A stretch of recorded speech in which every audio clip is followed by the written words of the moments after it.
maybe I think twice about it, but it doesn't stop me from doing anything. Just hope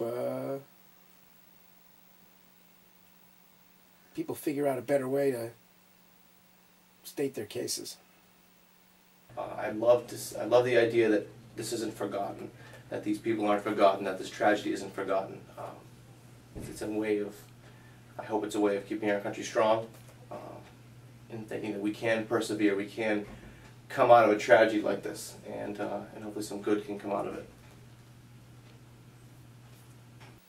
You know, if somebody figures out how to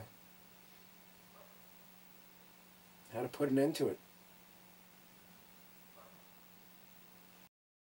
Good evening.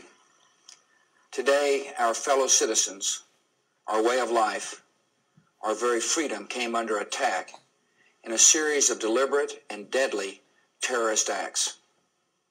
The victims were in airplanes or in their offices, secretaries, businessmen and women, military and federal workers, moms and dads, friends and neighbors. Thousands of lives were suddenly ended by evil, despicable acts of terror. The pictures of airplanes flying into buildings, fires burning, huge structures collapsing, have filled us with disbelief, terrible sadness, and a quiet, unyielding anger. These acts of mass murder were intended to frighten our nation into chaos and retreat. But they have failed. Our country is strong. A great people has been moved to defend a great nation. Terrorist attacks can shake the foundations of our biggest buildings, but they cannot touch the foundation of America.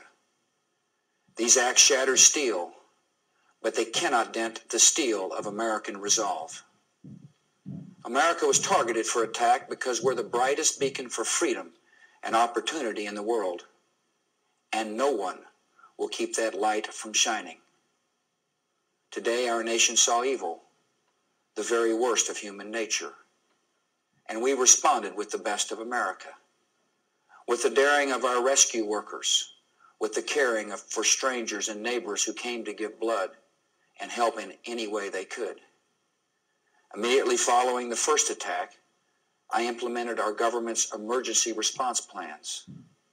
Our military is powerful, and it's prepared. Our emergency teams are working in New York City and Washington, D.C. to help with local rescue efforts. Our first priority is to get help to those who have been injured and to take every precaution to protect our citizens at home and around the world from further attacks. The functions of our government continue without interruption. Federal agencies in Washington, which had to be evacuated today, are reopening for essential personnel tonight and will be open for business tomorrow.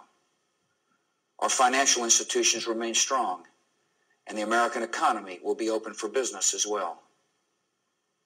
The search is underway for those who are behind these evil acts. I've directed the full resources of our intelligence and law enforcement communities to find those responsible and to bring them to justice. We will make no distinction between the terrorists who committed these acts and those who harbor them. I appreciate so very much the members of Congress who have joined me in strongly condemning these attacks. And on behalf of the American people, I thank the many world leaders who have called to offer their condolences and assistance. America and our friends and allies join with all those who want peace and security in the world, and we stand together to win the war against terrorism. Tonight I ask for your prayers for all those who grieve, for the children whose worlds have been shattered, for all whose sense of safety and security has been threatened. And I pray they will be comforted by a power greater than any of us, spoken through the ages in Psalm 23. Even though I walk through the valley of the shadow of death, I fear no evil, for you are with me. This is a day when all Americans from every walk of life unite in our resolve for justice and peace. America has stood down enemies before, and we will do so this time. None of us will ever forget this day, Yet we go forward to defend freedom and all that is good and just in our world. Thank you. Good night. God bless America. God bless America. God bless America. God bless America. God bless America. God bless America. God bless America. God bless America. God bless America. And God bless America.